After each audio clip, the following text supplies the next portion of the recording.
Workers and friends. Welcome back to Anti-Imperialist America. I'm your host, Dust James, the Marxist-Leninist truck driver, come to you live from our humble home in rural North Carolina. This is an impromptu live discussion because there is an immediate need to combat the lies being told against the Bolivarian Republic of Venezuela. I brought on one of my experts on Latin America, returning expert, close comrade that I've been in the streets with, in the fight with for a few years now. Welcome back, brother. Thank you for having me, Comrade Dust. We also have Alistair on, who was invited by Comrade Alex. Introduce your guest for us. Sure. So all the way back in 2015, when I used to live in the working class community of Ybor in Tampa, I went to Ybor campus of Hillsborough Community College, and I was forming at that time an eco-socialist club, eco-socialist or environmental socialist type club. And I was recruiting students, and I happened to run into Alistair, and we formed a bond, a camaraderie, a friendship based on that. And we did lost a touch over the years. I live in another part of Florida now, but we've recently got back in touch. He still lives in Tampa, which is pretty close to Uhuru. And like myself, he supports Uhuru. I was glad to know all these years later, that he's joined up and left causes. And him having to be originally from Georgetown, Guyana, I thought it'd be appropriate to bring him on, after my presentation to give his own views about what's going on with these tensions, these ongoing tensions between Guyana and Venezuela. And of course, as Comrade Dust alluded to, there's an abundance of lies that's already being presented against the Bolivarian Revolution or against Venezuela and trying to portray them in a way that's not true in regards to Guyana. And so I wanted to address that. Can I go ahead into my presentation? Just want to say hi. Just say hi to everyone, Comrade Alistair. Okay. Yeah, it's definitely, yes, it's definitely good to be on the show. I'm willing to share my perspective on the matter and definitely willing to learn as well.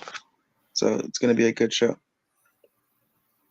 Right on. So without further ado, Comrade Suarez, could you please give us an update on the situation? Sure. So because this was impromptu, as you mentioned, I haven't written anything down. I'm just going to speak from the heart and give my expertise and a brief analysis of the facts of what's going on and what ran up to this. Let's go back to 1831, because just like the conflict in the Middle East now, where they like to talk about recent history from October 7th on, the people that are intelligent, that know the history, they start usually at least from 1948. Let's go back to 1831. And why do I cite that year? Because interestingly enough, the great Venezuelan liberator, who I had the honor of a gravesite to visit when I was in Venezuela 2 years ago, Simón Bolívar, had passed away in 1830, the year before. Simón Bolívar, who freed several Central and South American nations from the Spanish imperialists at that time, one of the first things he did when he got to power was free the slaves. He was against slavery. He was an abolitionist, a progressive, a Pan-Americanist, or integrationist, as they say in Spanish, integracionista. And Chavez, later on in the late 90s, when he got power in Venezuela, was a continuation of the legacy of Bolívar. And so why do I cite 1831 and 1830? Well, the oligarchs in Venezuela actually expelled Bolívar in the 1820s. And when he left Venezuela, the last couple of years of his life, he was very sick. He died pretty young in his 40s, although I have advanced medicine. But he had a sickness and he was depressed. He was being thrown out of his own country and he ended up dying on the Caribbean coast of Colombia. And so the year after his death in 1831, these same bourgeois oligarchs in Venezuela gave over an eastern portion of the Venezuelan land to the British to do what? To form the colony of Guyana. And what was the purpose of having a colony of Guyana? To take back those slaves that were freed by Bolivar and the Venezuelan revolutionaries and put them back in bondage and force them back into this colonial project called the colony of Guyana. And here we are today. Guyana acquired its independence in 1966. And here we are today where the so-called president of Guyana, Mr. Ali, has been in power now for 3 years.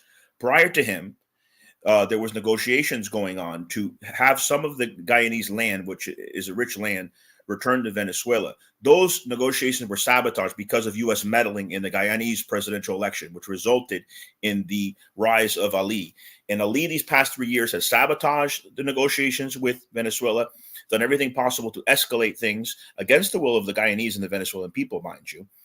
And it's resulted in a referendum where 2 million people in Venezuela, a country still under sanctions, where people can barely put gasoline in their cars to go to the voting booths.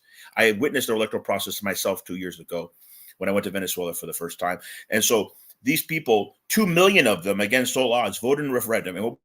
And if I mispronounce this, tell me, Alistair, because you're from there. You're from that country. Is it Essequibo? Essequibo? Well, from how we said it as Guyanese, we call it the Essequibo River. Very good, very good. Essequibo. Yeah. That's how you say it. Okay. Yeah, so the Essequibo region, hello to your friend there. The Essequibo region was given, there was a referendum to decide whether or not that would be given back to Venezuela. And 2 million people took part in the vote in Venezuela, and 95% of them voted for that. And so that's what happened. It was a democratic decision. And also people in that region and in Guyana in general have been interviewed about this. And a lot of them said, our healthcare system sucks under this right-wing government we have here that pretend to be progressive. Our education system is in turmoil. We want to have a socialist system more like our neighbors in Venezuela. We wouldn't mind them coming in and taking over part of this country. So there's people that think like that. There's a narrative by the bourgeois press right now that all Guyanese hate Venezuelans and all Venezuelans hate Guyanese. It's just not true. And so that's what I wanted to address. I wanted to address the lies. I want to look at the historical facts of how Guyana came about, and also combat the current narrative that's trying to use this as a way to attack the Bolivarian Revolution, the democratic government of Maduro in Venezuela, and try to divide up South America. And there's already talk of advisors, trainers, Americans from the U.S. South Command being sent to Guyana to train them for the run-up to a war that they're bound to lose. And so there should be a return of negotiations. But if not, I mean, this potential conflict, I think it is a result of U.S. meddling and a history of colonialism, imperialism in the region. Okay. May I ask, like, what do you think is beneficial most in terms of this war? Like, do you think it hasn't started yet? I hope it doesn't start. I hope they reach a negotiated settlement. Like, hypothetically speaking, if the war happened or whatnot, what is the most beneficial thing that can come out of this war? Like, do you think the Venezuelan taking over that part of Guyana, like, do you think it's beneficial for the country or just for the Venezuelan? I think it's beneficial if that happens and part of land is given back to Venezuela. I think it'd be both beneficial for the residents of that region and for Venezuela. So a lot of people don't know that Venezuela has been pushed into a corner. Its oil's been stolen. The oil from Citgo was stolen as part of the U.S. sanctions against the country, the strangulation against Venezuela that's killed over 100,000 people. They're not able to refine or sell their own oil, which they have an abundance of. They're being strangled economically with these illegal sanctions. And their gold deposits in Britain and other countries have been stolen. They're not able to acquire their own money to try to rebuild their country. Despite of this, they still have strong social programs that they could offer to the residents of Essequibo. And so because of the socialist system. And so I think not only would the residents benefit, but the oil that's there, the Venezuelans could then compensate themselves for the losses. So I think it would be beneficial both ways. Ideally, they could reach a diplomatic solution where part of the land is given back. If it does result in a war, it'll be very quick because Venezuela has bigger numbers, even with the American trainers there. And then hopefully from there, they can start the process of having some of the land being given back. But let me ask you a direct question, Alistair. People that are saying people from Guyana hate Venezuela and vice versa, What do you say to that narrative as a leftist? I think they just don't understand the bigger picture. They see something in a very short-sighted manner, and this short-sighted manner kind of like it derives from them being very emotional because they take pride in this is our country. I don't want this taken from us because they have pride in their nationality. But what they lack is we are pawns because we are more poor countries. We are pawns to the bigger aspect, which is America and UK sort of manipulating us during these times. They don't see it from that Yeah, I that just level. wanted to answer a comment that we just saw on the screen, and that was a very good answer, Alistair. There was a comment where they're saying, why don't they build their own refineries? The materials that you need in order to build those refineries, okay, those materials that have to be imported into Venezuela, the sanctions prevent them from doing that. So you need to understand the level of what's also called unilateral coercive measures, which is probably the more proper term, because sanction sounds like a surgical procedure, nothing serious. These are unilateral coercive measures that are torturing a population that, according to the UN, are illegal. And so every means for them to build their own refineries, to refine them or oil and to sell it directly is being taken away from them from these sanctions. And so Venezuela has been pushed over the edge, and the hostilities from Guyana provoked by the United States has resulted in the tensions that we see today. That is very interesting. I would like to just I really enjoyed your presentation, Comrade Suarez, and the response from Alistair and questions. I just it was I just want to like rehash it and like simple language so we can get a basic narrative for the viewers instead of jumping into a discussion. So if I understand correctly from what I've read in Comrade Suarez's presentation, the country of Guyana was largely created by the British, at least the territory that we know today. I'm not saying that the people, I'm not saying the culture. I'm saying what the line that was drawn up, like most in Africa, in the Middle East, and Latin America. Most of the state borders were not drawn by the people and peoples of the region, but for colonial projects. And specifically, the colonial project was a slave colony in Guyana. And then absolutely, I just want to add on real quick that Ali represents the Indian elite, and Alistair understands what I'm talking about. A lot of the West Indian, they call them West Indians. These are Indians that were brought in as indentured servants by the British, not enslaved. So their conditions were much better than the black people. But the people that ended up staying behind, that were continuing kind of the legacy of the British, were Indian subjects like Ali. And so he represents much more the elite rather than the prior president, who was an African man who was negotiating with Venezuela, doing the right thing. And in the United States said, oh, we can't have him reelected because he's going to give some land over to Venezuela. And that's why they used the full might of the empire to back and but back and meddle in the election. I can't say rig, I don't have the evidence of that, but at least to meddle in the election to back Ali, which resulted in these past 3 years, things escalating. Okay. So we got that. And my understanding is there was an abolition of slavery when Bolivar controlled Guyana. And then when the British took back Guyana, there was a reinstitution of slavery by the British. And this is the exact same borders that are established for the purpose of slavery, not in behalf of the African workers in Guyana, not in behalf of the indigenous people, but these are borders drawn by the British colonial slave project. And this has been disputed for a number of years, and there was negotiations with a more progressive government in 2000 as late as 2016 over this long disputed border. And the United States may have meddled in elections. And in 2020, a further right regime came to power and suspended all negotiations over this land dispute. It's also important to understand that Guaido in Venezuela, his party, which are very right wing, call themselves progressive. So just because Ali is part of a party that calls itself progressive doesn't mean that necessarily is He's definitely, represents the right wing of that party, if there's any left elements there. And he actually has a history of corruption. There was a corruption scandal before he was elected. So I'm sure some shady things behind the scenes with the imperialists was going on before he got into power.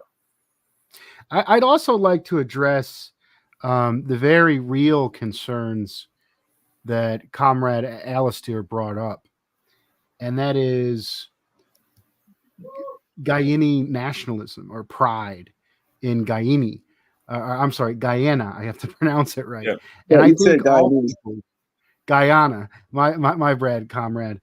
But I think that's really true. I mean, even if it was drawn, the lines in the sand were drawn by British slavers hundreds of years ago, there's still a unique culture of the people that exists, the working class, and pride in that. And that can be a beautiful and wonderful thing.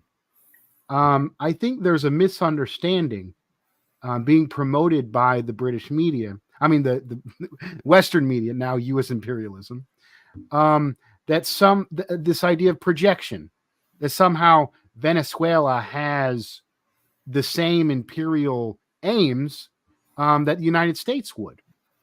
When in reality, Venezuela is called the Bolivarian Republic that wanted to unite the various peoples of Latin America. Have that, maybe even have them draw up their own borders that weren't colonial impositions. If we continue on with the sentiment of Pan-Americanism. Well, even Africa, right? Look at Cameroon. The word Cameroon, for example, means shrimp in Portuguese. So even the name of some African countries comes direct from British colonialism. And there's a lot of people in Cameroon and other parts of Africa that want to have their own name for their country. They don't necessarily want to have division in borders. The Pan-American dream, much like the Pan-African dream or even the Pan-Arab dream, is something against the colonial borders that have been imposed on them. So I don't think this projection of the imperialist media is correct. I do not think Venezuela has imperial ambitions. And if they were decide to bring this portion of Guyana into Venezuela, it would have its own local leadership. It would not be culturally oppressed. It would have its own economy, and the oil money would be going into building up infrastructure in schools, just as it is in Venezuela. And that's what the referendum that passed by 95% in Venezuela simply told people: do you recognize the old British land claims, and do you agree with what the international courts have said in these negotiations? Also, I don't see they're not saying they're going to invade. I don't see any Guyanese people being. I don't see the prospect of any Guyanese people being forced out. Yeah, they're not saying Venezuela has no history of oppressing people. Whatsoever. Venezuela is not Israel. Venezuela is a country that liberates other countries. So the Guyanese people in that region would be free to stay there as Venezuelan citizens. Some Venezuelans might move there to help out in infrastructure and things like that, much like the Chinese do to conduct business. Spanish might become a second language there as a result. But I don't see them doing a cultural imperialism or imposition or doing anything but building up that area and trying to make it part of the Venezuelan economy where the residents there would also benefit. Yeah, I think this is very true. And they would never be forced. There would be a voting. There would be a referendum, just as in Ukraine, where the masses of people decided to join Russia. There would be a referendum among the people, and they would have to decide in the majority, and they would have to decide at what level they would want to join. Do they want to be an autonomous region? I think once the majority of people sees how good it is under the socialist system after a couple of years, they're going to be coming out in droves to vote in their own referendum to remain part of Venezuela. I'm sure that'll happen. Yeah, but we're just right now, I think the border dispute between Guyana and Venezuela is not the central issue. I think the central issue right now is the media attacks drumming up further justification for attacks against Venezuela and attempts the progress that they've made in Venezuela. Let's say we've said a lot, Comrade Alistair. Let me get your thoughts on this as well. I definitely think it's everything that you guys mentioned is interesting. I have not done much research in it particularly, but kind of made me realize it's more of a logical war right here, because on the Guyanese side, obviously, because I did mention prior, they take pride in what they do, how this culture, how them being sort of manipulated and being colonized has made a unique culture, consequently. But there's more logical perceptions of why they would not want the Essequibo or this region of their country taken away, is because there's economic benefits like, oil or whatnot, and that can definitely generate more money and create more jobs and kind of like sort of amplify the economy, and that kind of the conversation made me sort of realize that in a way, and I think it's Well, interesting. And also look at I the modes definitely, of production, Alistair, right? Who will yeah, benefit most from that relationship between the multinational oil corporations run by the West, right? Run by Europeans and Americans. Who will benefit more in that situation under the capitalist system of Guyana? Not the Guyanese people. A few elites like Ali and the imperialists, they'll benefit from the extraction of oil in that region. If a socialist country takes it over, if Venezuela takes it over, yeah, that's a different yeah, scenario. because The locals will benefit, and so will the Venezuelans. It'll be mutually beneficial. I see that makes sense. Yeah, it's important to note. So the regime shifted right towards imperialism, basically became a neo-colonial government on behalf of imperialism led by the United States in 2020. And a little bit before that, you know who discovered the larger oil deposits? It was ExxonMobil. Exactly. It was a And multinational, not ExxonMobil, the Guyanese. Yeah. it has been ExxonMobil that probably pushed for that regime change. We don't know the level of involvement that the U.S. took, but from history, we know it's almost certain. So It if goes all the the way back to the Venezuela, 1950s in Iran. yeah, British Petroleum asked the United States to do a coup in Iran against the democratically elected progressive Mossadegh.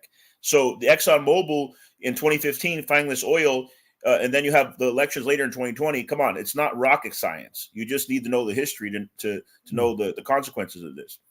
So if ExxonMobil was to take the oil, ExxonMobil would make the most money, and then they pay off the Guyana elites, and the majority of the Guyanese people would be in the same conditions, or maybe in worse. So this is the bourgeois lie that if you adopt Western policies, you're going to enrich your country. But in reality, the West just ends up using the country to extract its resources and money and leave the people in poverty and generate chaos so they continue that exploitative situation. Because a lot of people said the next Ukraine was Taiwan, right? Because they want to make Taiwan a proxy war against Russia. It could be Guyana and Venezuela. I hope not. And like I said earlier, because Guyana has so few troops in comparison to Venezuela, it's probably a war that wouldn't last that long, but there's political implications. But I think if comrades understand, because there's even people on the left that are taking a wrong position on this, I think that if comrades understand that actually it would be beneficial for the people in both countries, for there to be a socialist system in that part of Guyana, they're going to see it from a different perspective. I would actually like to get a small few words from our comrade Alistair on some of your experiences in Guyana. You talked about the culture. You talked about pride of the country, beauty of the country. as well as the immigrant diaspora here, some of the cultural elements here, and the condition faced in the United States. Yeah. Well, growing up in Guyana, it's like I'm not like my life wasn't long in that country. I just came here at 8 years old, but I do have memories, and I can sense like there's this beautiful um cultural element to how we do things. Everything's different. It is kind of it does have elements of how life would be like in Jamaica, because in Guyana they do listen to a lot of reggae. The main dialect is um, patois or whatnot, and that's what they speak. So I can see how it's a whole Yeah, different. Jamaica speaks the World. dialect of patois as well, which has English in Yeah, it. yeah, it has English, but it's subtly different from Jamaica how they speak, and you know, America was a little bit different. It's more diverse. I realize it's more Spanish oriented or whatnot. Well, the main other culture, because when I came here, I was in Miami, and yeah, it's more culturally diverse as opposed to Guyana, because the two main races in Guyana are blacks and Indians. And there's also a number of tribes in Guyana. I heard the word itself, Guyana, Yeah, is an indigenous word. Like even the yeah, Arawak, which I think got as far as Florida. The Arawaks originally come from that area, just like the Tainos, the Caribs. They come from northern South America, Guyana, Venezuela. A lot of indigenous groups there, no, in the jungle there. yeah. I'm not well versed in like the indigenous people to say. I grew up in the city, so like I just understand more of like the city life of growing up in Guyana. Hmm. Yeah, Would you say there's more of a communal culture amongst the people in comparison to the nuclear family consumer oriented United States culture? I would say so. It's kind of like Hispanic people. Everyone is more family oriented or whatnot. So like there's a good community in that culture, because a lot of the times we grew up in like villages. When you grew up in villages, like you know everyone very well or whatnot. So there's more of a community in that aspect. America is more like spread out. There's no sense of community or whatnot. And more solidarity, right? Like let's say a neighbor needs some eggs, pay me back. You're like, oh, here, have some eggs, right? Like you see that a lot in Latin Yeah, America as yeah, well. They that's more help each other out. exactly. That's yeah. I don't mean to interrupt you, but exactly, that's more common in Guyana. Um, Everyone seems very shallow over here. You rely on each other more. If I want some eggs or whatnot, I come to you or whatnot. But everyone is very shallow to themselves, and I think this is driven by this capitalist system we've had. It kind of like um, it discourages a sense of community, the capitalist system, because we are reliant on money as opposed to each other, and that kind of builds trust and a more socially vibrant world, I think. Hmm. That's why I think there's more people like incels or whatnot. I don't know if you've heard that before. I've heard that term. But yeah, because more people are so socially disconnected or whatnot, it makes us more lonely. It's funny that And you that's mentioned that what I because think. Dust and I have Yeah, talked about these people. A lot of them are they call themselves MAGA communists, believe it or not. They call themselves communists and that they support Trump. But a lot of them happen to be incels, right? These young guys, they yeah, can't socialize, they can't get with women, and then they resort to male chauvinism and far right views. No, Dust? yeah. Because the capitalist system, I think, ultimately led people to like separate from each other, not rely on each other, and we became cold towards each other and judgmental as opposed to helping and Hmm. whatnot. I'd also be interesting in just your childhood memories, as well as growing up in the diaspora in the community. What is some of your impressions or some stories on Guyana's politics? Impressions and story of Guyana politics. Oh, I guess for ultimately an 8-year-old, that would be a hard question to answer because that's all of like the information I've collected I within got that it. time period. But now, like looking down on it, I would say Guyana has elements of American capitalist system because I think Mm. they're looking towards America for guidance so much because they are such a poor country where they adapt these capitalistic elements into their culture to some degree. To some degree. It's And no coincidence. Sorry, go ahead. I don't want to interrupt you. oh no, you can go ahead. I actually am interested in hearing what you want to say. Okay, and answer this question when I'm done, please. If you still have connections in Guyana, I'm curious about that. But anyway, so there was a very famous cult, Jim Jones that went down and made Jonestown outside of Georgetown in Guyana. And part of the reason why he was able to get away with that is because he was making payoffs at the time to the government down there. And they permitted him to bring his cult followers down there and to make their own little town. So that's kind of reflective of the attitude of cult leaders or imperialists going down there. Oh, we're going to buy you off. We're going to do this. We're going to do that. That's completely opposite of Venezuelans. Venezuelans would go there to try to help build the infrastructure, make a more socialist and egalitarian system. But yeah, if you could answer that, do you still have connections, maybe family or friend connections down there in Guyana? I know you haven't gone there in a while. I do. Well, mostly I guess my cousin, that's the connections I have. There's people that I am biologically related to. I do have half brothers and sisters, and perhaps someday I do desire to kind of build these connections with them. But ultimately, yes, I do have some connections. Yes. Earlier, you mentioned that there was some cultural influences from Jamaica, and I actually trained a driver. I trained over 30 people how to drive tractor trailers over the road Yeah. when I did flatbed. And I trained a driver how to drive from Jamaica. The dude had the strongest work ethic I have ever seen in anybody. He could work circles around me. But mostly I want to talk on there is an element of anti-authoritarianism, anti-rich, um, rebellious, justified rebellious culture in Jamaica and Rastafarianism.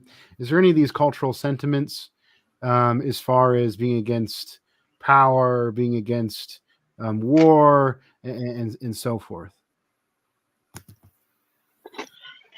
Um, being against power and war, I think fundamentally every human wants to be against power and war because power and war does not really benefit any of us, even though you do have power. Because when you do have power, you're kind of missing out on certain Hmm. things like genuine human connections. People just kind of do what you do because you're in this higher level. Um, but to say that, I mean, of course, that is a fundamental human concept, and there is power. Like we all feel this way in every country. And Hmm.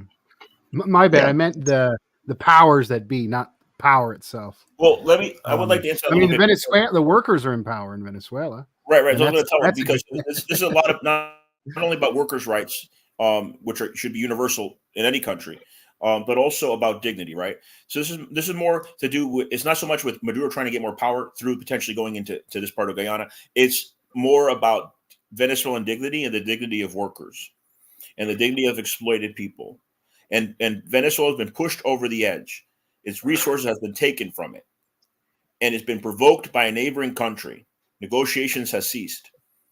And so they see an opportunity to implement the referendum to go to that part of Guyana, make it part of Venezuela again, make a more social system there.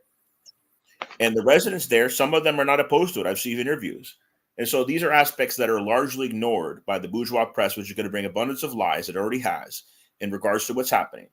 And one of the stereotypes they're pushing now is that all Guyana's people, including in the diaspora, like yourself, Alistair, hate Venezuelans and all Venezuelans hate Guyanese. And we hope, if anything, that this broadcast could show that that's just not true. There are a lot of progressive and leftists and people of that thinking that are Guyanese and that maybe would even welcome the idea of something like this. Yeah, that's true. I do think that there's some people in that country that would welcome the idea, but it sort of comes down to how educated they are. And some people, and I think the majority probably see it from a more of an emotional based level. That's what Rather than I think. logical. Yeah. Yeah, definitely.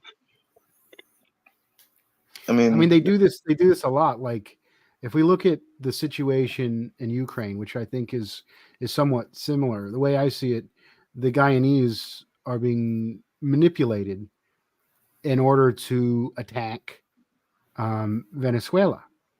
And if we look at the U.S., the way it has used the Ukrainians to attack the Russians, the United States has been funding Nazis since World War II. Absolutely. The United States carried out a coup led by fascists groups in 2014. It has been arming and training Nazis who've been carrying out genocide against Russian speakers.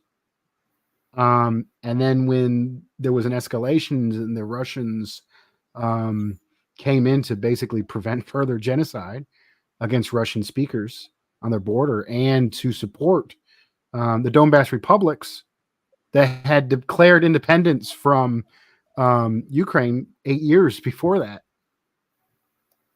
We see the feeling of love for the Ukrainian people, which is just the wanting of self-determination for the Ukrainian people, which me and Suarez disagree on this, but the Soviet Union, including a leader I won't name, fully supported self-determination and actually helped create the country of Ukraine. Actually, Well, Putin made a joke. Khrushchev. One of the things that there was a lot I liked about Khrushchev, but one of the things that he did that was wrong was against the will of the people of Crimea, give them over to Ukraine as a gift for Ukraine becoming a Soviet ally. There was never a referendum in Crimea over that. He never consulted the Crimeans on that. The Crimeans overwhelmingly, and we know that from recent referendums, wanted to remain part of Russia.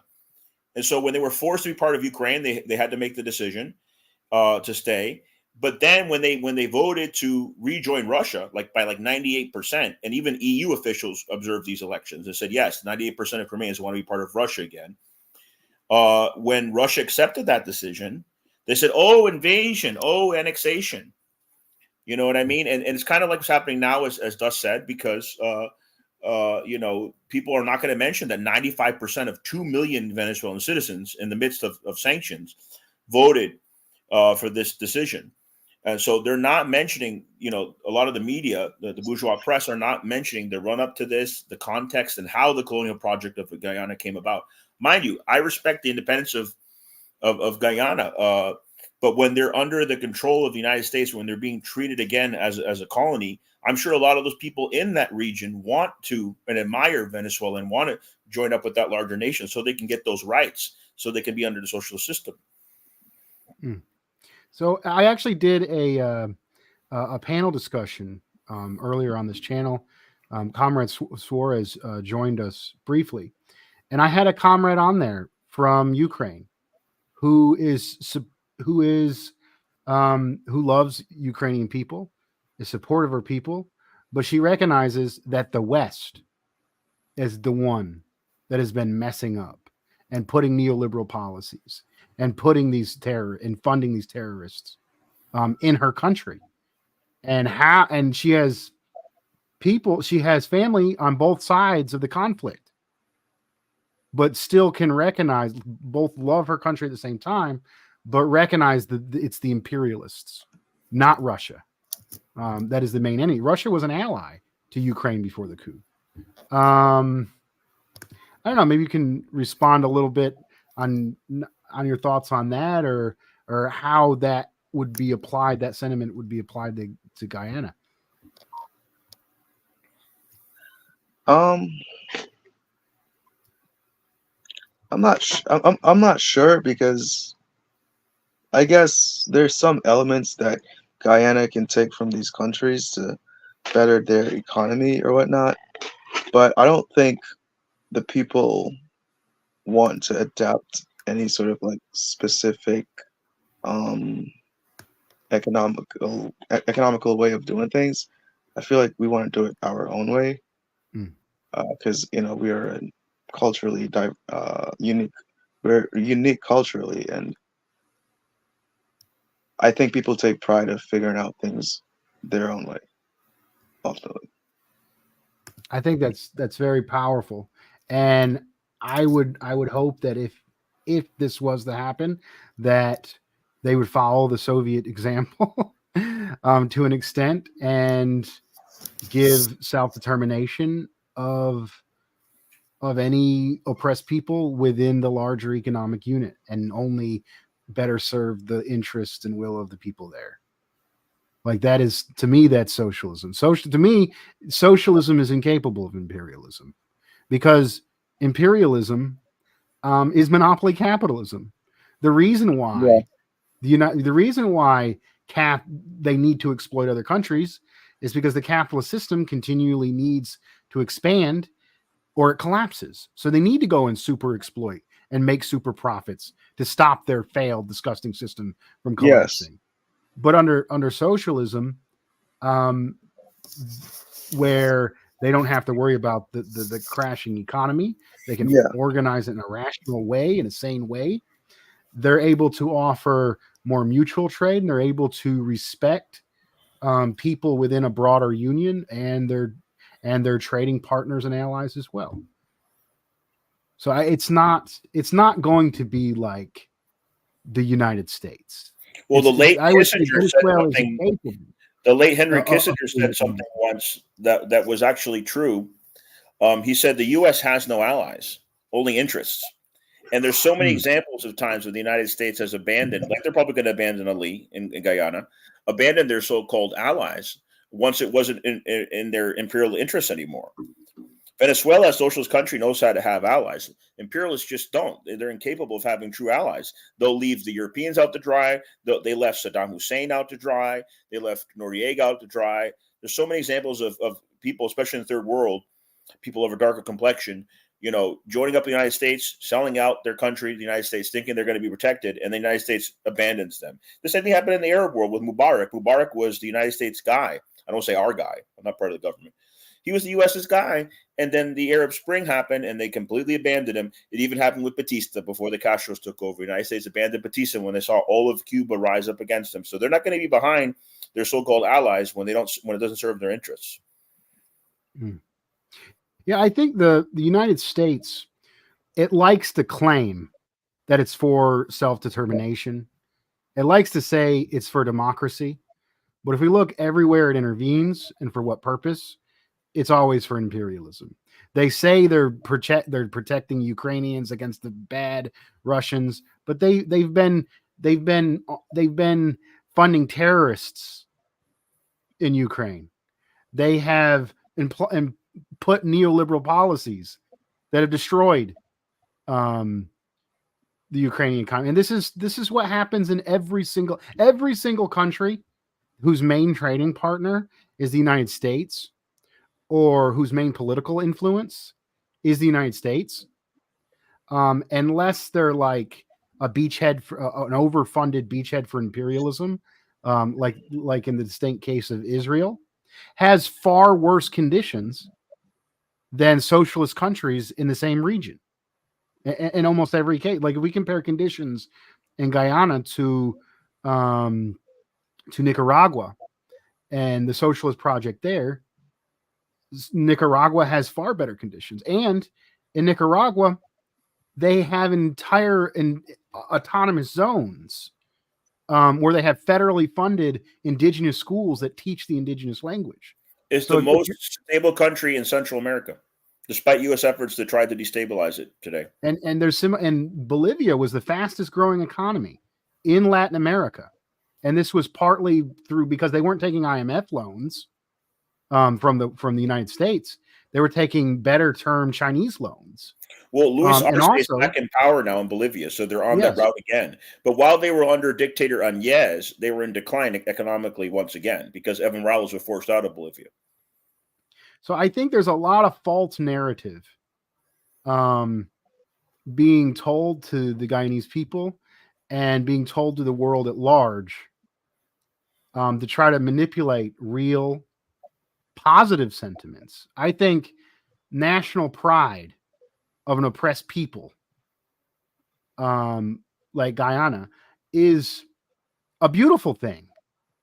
And I think socialist policies have proven to better facilitate and build on that and facilitate growth in the people and the culture and the economy far better than IMF loans, US imperialism, extraction of resources. And hopefully that would be done in a way that respects sovereignty and self-determination. And I think that the Venezuelans want to do that, but here they are twisting the means. Here they are twisting the game again. Like we look at Kamala Harris. Kamala Harris says, "Oh, Russia, big country. Ukraine, small country. Big, bad, evil, beat them." When the United States carried out coup, funded terrorists, put weapons to attack the Russians. And by the way, these aren't just Russian speakers you're talking about. These are ethnic Russians, and this is a form of ethnic cleansing that was done in Ukraine, much like you saw in Yugoslavia. Yeah. I've lost my train of thought, but go ahead, Dusty. No, but there's many examples of this. Maybe I can get now that I think I've tried to address where you're coming with the concerns. Maybe you can speak on anything I've said, Comrade Alistair. Yeah, I definitely think countries like from the far right are primarily they're driven by imperialism. They're trying to sort of like have control over these economically lower class countries, and it's really for their own benefit, like when they're taking their oil or whatnot. Fuck the phone. It's a system. It's a mode of production that it's unequal. It benefits the elite in the country, who are primarily West Indians in Guyana, and of course the owners of the multinationals and the imperialist governments. Are you there, Alistair? Your camera seemed to have froze. I'm sure he'll come back shortly. But yeah, hopefully, like Alistair will come back. There's a lot of analogies we can make to other countries, because the imperialists, they use the same methods, they use the same formula on different nations, particularly poorer nations that they bully into succumbing to their imperialist will, imposing their imperialist will. And if they don't, even if they were so-called allies, then they get overthrown. And the United States could facilitate the overthrowing by backing off their support, or they could take part in it themselves. Yeah, it looks like Alistair left. Hopefully he'll be back soon. But yeah, if you wanted to elaborate on that, Dust. I was hoping there was one more thing I wanted to say. We're going on 48 minutes. I wish we could have better prepared, but I know this was an impromptu question. I think we got some positive stuff out there. I really wanted to talk on North Carolina and the issue of internalized, colonized people in the United States, and how this has parallels and is very connected to oppressed people in other places. I mean, if we look in the United States, in my state of North Carolina, which this is supposed to be the best economic system in the world, this is supposed to be a great democracy. In North Carolina, the majority of the people vote Democrat, and a good majority of people who vote Democrat are Black. And if we look at the district and we look at who's in power in the North Carolina legislature, it's all Republicans, even though majority of voters, especially Black voters, are Democrat, which means the power of the working class vote, and especially the Black vote in North Carolina, is completely stripped away because of gerrymandering. And then in 2020, you see that here in Florida too. And then in 2020, in Graham, North Carolina, the same county that I protested when I was in college, that was holding undocumented workers, was getting federal money to hold undocumented workers who committed no crime, who maybe got pulled over for a traffic violation, were being detained long term in bad conditions in this jail for no crime, for a misdemeanor, which is being undocumented, which usually the federal government does, not here. But I protested them, and in 2020 they pepper sprayed majority black voters on the way to the poll. And when I see acts like that, I beg the question: who is the United States to judge the electoral process in Venezuela, which is far better than here? When you have acts of discrimination like that and gerrymandering made federally legally implemented in this imperial nation. I also wanted to stress something that I wanted to bring up on the last show that I couldn't because of a family situation. Here in Florida, I used to be a substitute teacher. We have the DeSantis fascist laws that were passed in education. And among those fascist laws was not only a cover-up of slavery, or a committee actually decided with some Democrats on it, that you now, if you say in a history class in public schools in Florida, anything about slavery, you'd say it was a benefit for blacks.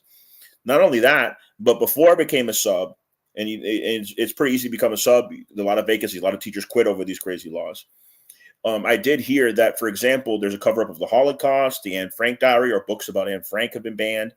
But then when I was a sub, and I later quit, they actually assigned me one day to take one of the Anne Frank books and put it away because we're not going to teach that this year. And I took a picture of it before I put it away. But to see it up front, right, not just to hear about it, was powerful. But these are the crazy laws that are being passed here in the battleground state.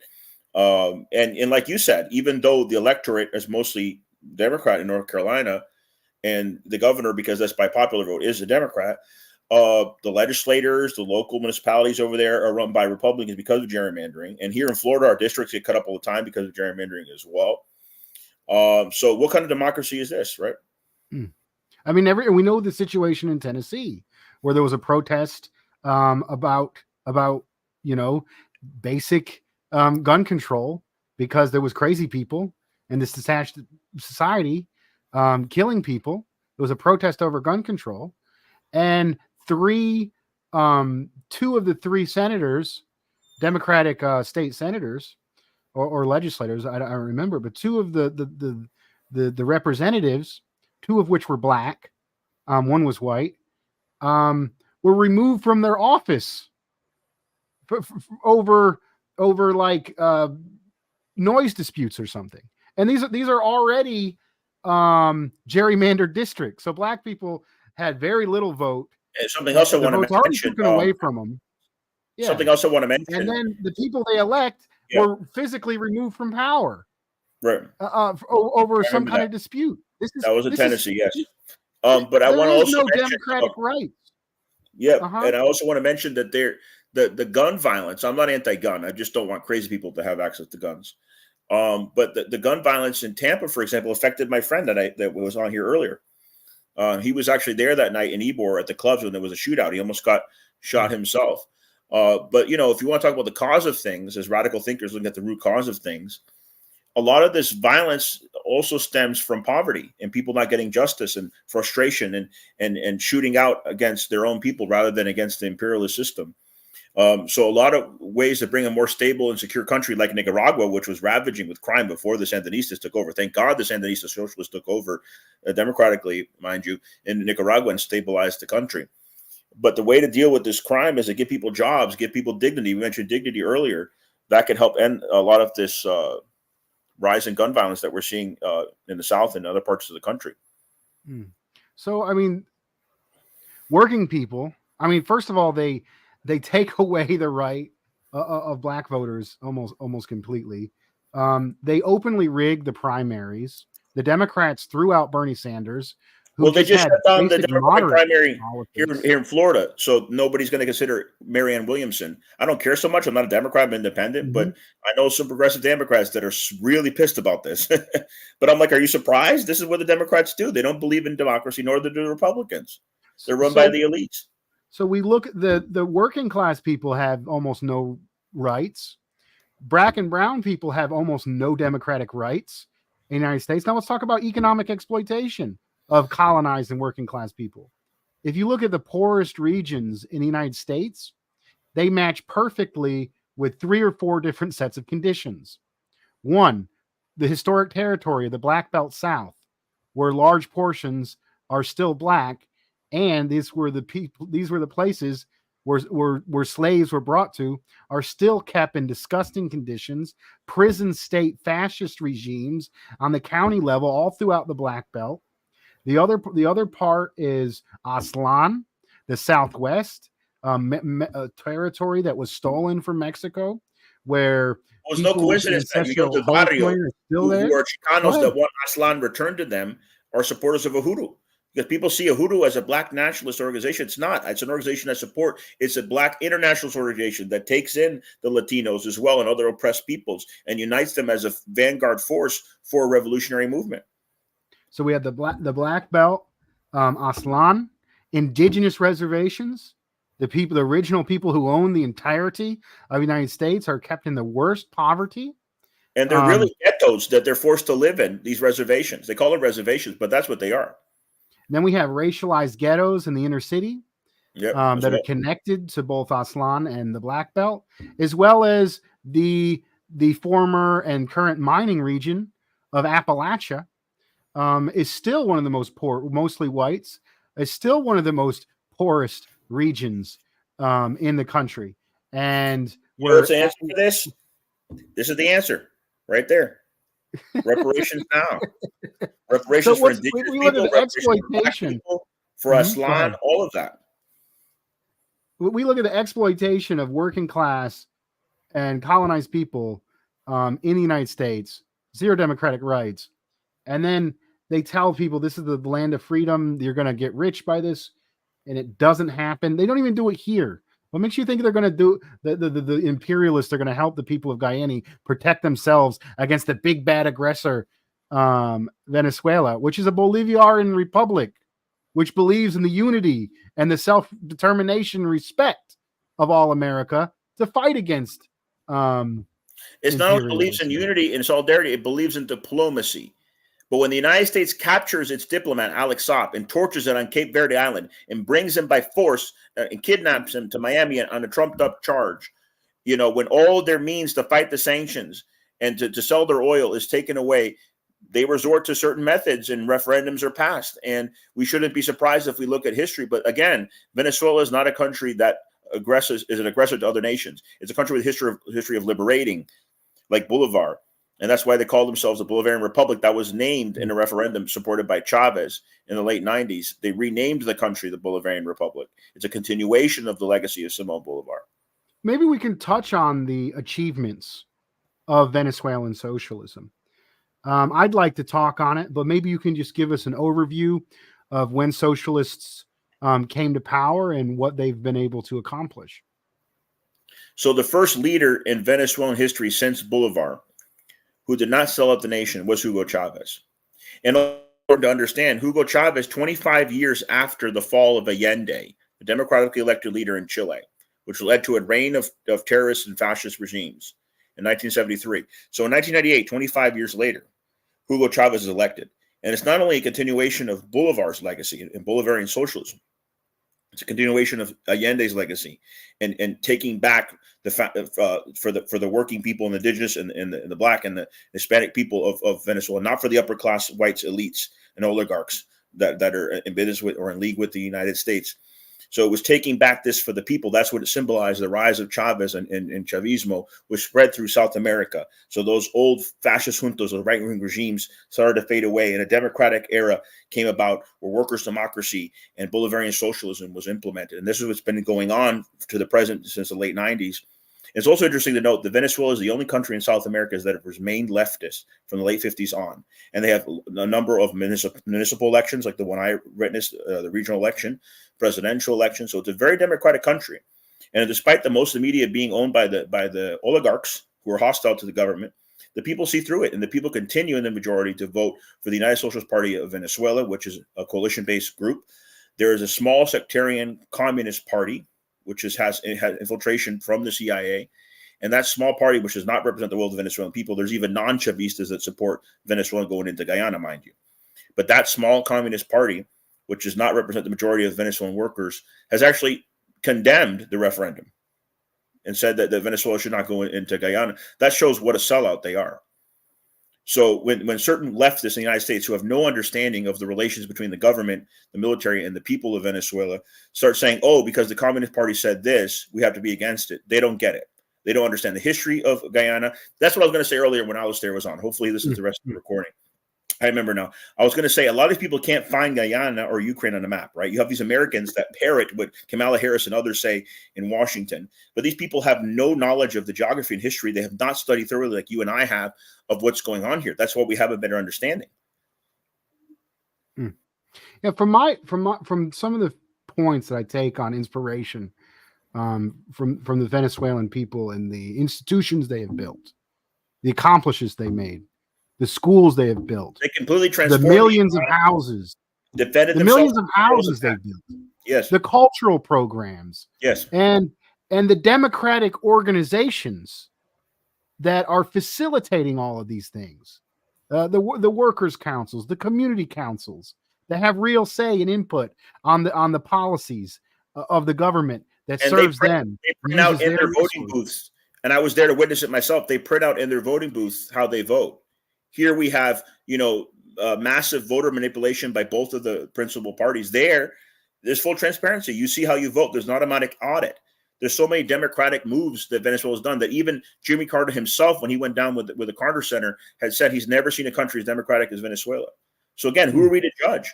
Who is the government to judge and ignore the election results when there was 500 international observers or companions of the elections that I was with, 500 internationals that all approved the elections in Venezuela, including some opposition observers that went down. So who are them to say, oh, this is still a dictatorship? And after that, several Latin American countries restored relations with Venezuela. Off the top of my head, Peru and Argentina. But of course, Biden continued the same Trump policy of not recognizing Maduro, no longer recognizing Guaido. I guess there's an invisible president now, and they're using it to say that Alex Saab is not a real diplomat, that he doesn't have diplomatic protection. It's ridiculous. He's a hero, and the heroic efforts of the Venezuelan people must be respected. This is not going to be an invasion. It's going to be a liberation if Venezuela goes in of that section of the Guyanese population that would be acquired by Venezuela. So here we have a democratic referendum. And it's not an only thing it says. Do you agree with this law? Do you respect its international body? What in a hypothetical situation in the future would you be in favor of bringing in Guyana as a state with its own full democratic rights? And only that region of Guyana. Thing was only that region of Guyana. And you got the United States media acting like this is a declaration of war. Right. Of the evil big bad Venezuela against the Guyanese people. In reality, the United States invades countries all the time with no referendum whatsoever. It's you have presidents declaring war without even going to Congress to make an official declaration of war, and that's not even what Maduro did. Maduro brought the idea up. The people decided. He may implement it. He may not. They might reach a diplomatic solution. It's not necessarily war at this time, but like I said, if it does come to that, I'm sure there's people in that region in Esquibo in Guyana that actually think that would benefit them. Yeah, I think about Venezuela. I look at the Constitution of the United States. And the Constitution of the United States was largely to consolidate power compared to the Articles of the Confederation, to put down the farmers who helped win the independence from the British. So it was basically to help the bankers like George Washington put down farmers. Well, like you were not allowed to vote. only about 5% of the population for the first part of our history could vote. You had to be a Protestant male landowner, and a lot of them were slavers. So and that's then just you could vote. yeah. Go ahead. That's No, just no, a debate Sam, amongst the white population. This is no rights to the masses of indigenous people that their land stolen. No rights to the masses of African people that were enslaved. Women This is didn't the get the right U.S. to vote until after Constitution. Russia and their revolution. They didn't get the Yeah. right to vote here until 1920. Yeah. So I mean, it's and in Venezuela, the Venezuela masses of abolished people, slavery before the United States. That's a fact. And who brought the slavery back into the region? The British. That's what the colonial project of Guyana was. That's one of the important points that, in case you're just coming on, that I wanted to make. So if we compare the United States Constitution to the Venezuelan Constitution, remember those community organizations I was talking about that represent the various communities? Those people got together and collectively wrote their own constitution, and then they signed off on that constitution. It not wasn't democratic, mandated by Maduro or mandated by Chavez. All the changes in the Venezuelan system were done through public referendum in a more democratic fashion than you have here in the U.S. empire, which, as you stated earlier, has disregard for the working class. More and more of our rights are being taken away. We need to learn how the left rose up, united, and got in solidarity with one another in coalition, in their movements in Latin America, as I alluded to in my speech in D.C. last month. So we need them, be humbled by them, rather than attack Venezuela and try to make this about a Venezuelan menace against Guyana. Obviously, it's much more complicated than that. There's other conflicts that are less complicated. I'm not saying every conflict is not simple. The conflict between Israel and Palestine is quite simple. It's oppressor versus oppressed. But I think, historically, Venezuela has been oppressed. Guyana has continued to be oppressed. And this could be more of a situation of them liberating that part of Guyana rather than it being considered an invasion. So it's getting a little bit late, but thank you so much for having me on, Comrade Duss. I'm glad that my good comrade Alistair was able to come on last minute. Hopefully we could have him on longer next time if we ever go over this again. Yeah. Are you able to stay on for a little bit? Maybe we could do a round of conclusions. Yeah, we'll go to the round of conclusion. That's fine. So I think in conclusion, I look at the stolen dignity of Black and brown people in my state of North Carolina in the United States, who are told to be they're inferior, who are told that the masses of them working in the chicken plant, working in these sweatshops in the Black Belt, they're the reason why they're in those economically exploitative jobs is because they're dumb or they're stupid or prone to this or they didn't finish school, and who have no voting rights whatsoever. I look at the masses of worker who face worse and worse and worse conditions. We have no health care. And then I look and I compare my situation in North Carolina. It's supposed to be the best country in the world of the conditions of my working class and oppressed brothers and sisters. And I look at what the Venezuelan people have done: health care, homes, democracy, standing up for themselves, developing their culture in a way that promotes themselves. And I'm in awestruck of what they've done. And I would like to see us be able to achieve. They are the inspiration of the world. They're not the dictators. We shouldn't attack them. The working class people here should know that this government is our enemy. And they are an inspiration to all of this because they're fighting against the same enemy and making real victories. Go ahead, comrade. Take us out. Yeah. So I stated earlier on Twitter, and I want to clarify it. In case anybody misunderstood, I am not anti-war. That does not mean I'm a warmonger. It should be a last resort. And of course, I'm opposed to all imperialist war. So I've stated it before. You've stated it as well, comrade. I'm an anti-imperialist. As an anti-imperialist and internationalist, I have a responsibility to support other real socialist and anti-imperialist governments. Know the facts on the ground, study them thoroughly, but then come to a conclusion.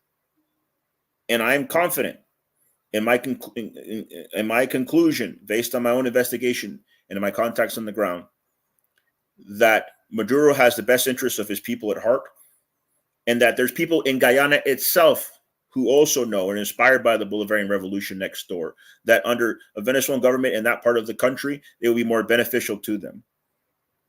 So let's hope that this narrative, that we counter this narrative, because the colonial project of the British in the region was trying to go as a pushback, a counter-revolution against the Bolivarian revolution. But again, when Chavez, as it continues with Maduro, took over democratically, mind you, it was done as a continuation of the Bolivarian project to liberate. And that is the context that we should see these ongoing tensions, and then hopefully the benefit of the working class and oppressed people in both Guyana and Venezuela can emerge. Thank you. Thank you. All right. Raise your fist. Repeat after me. All power to the people. All power to the people. Thank you. Good night, everyone.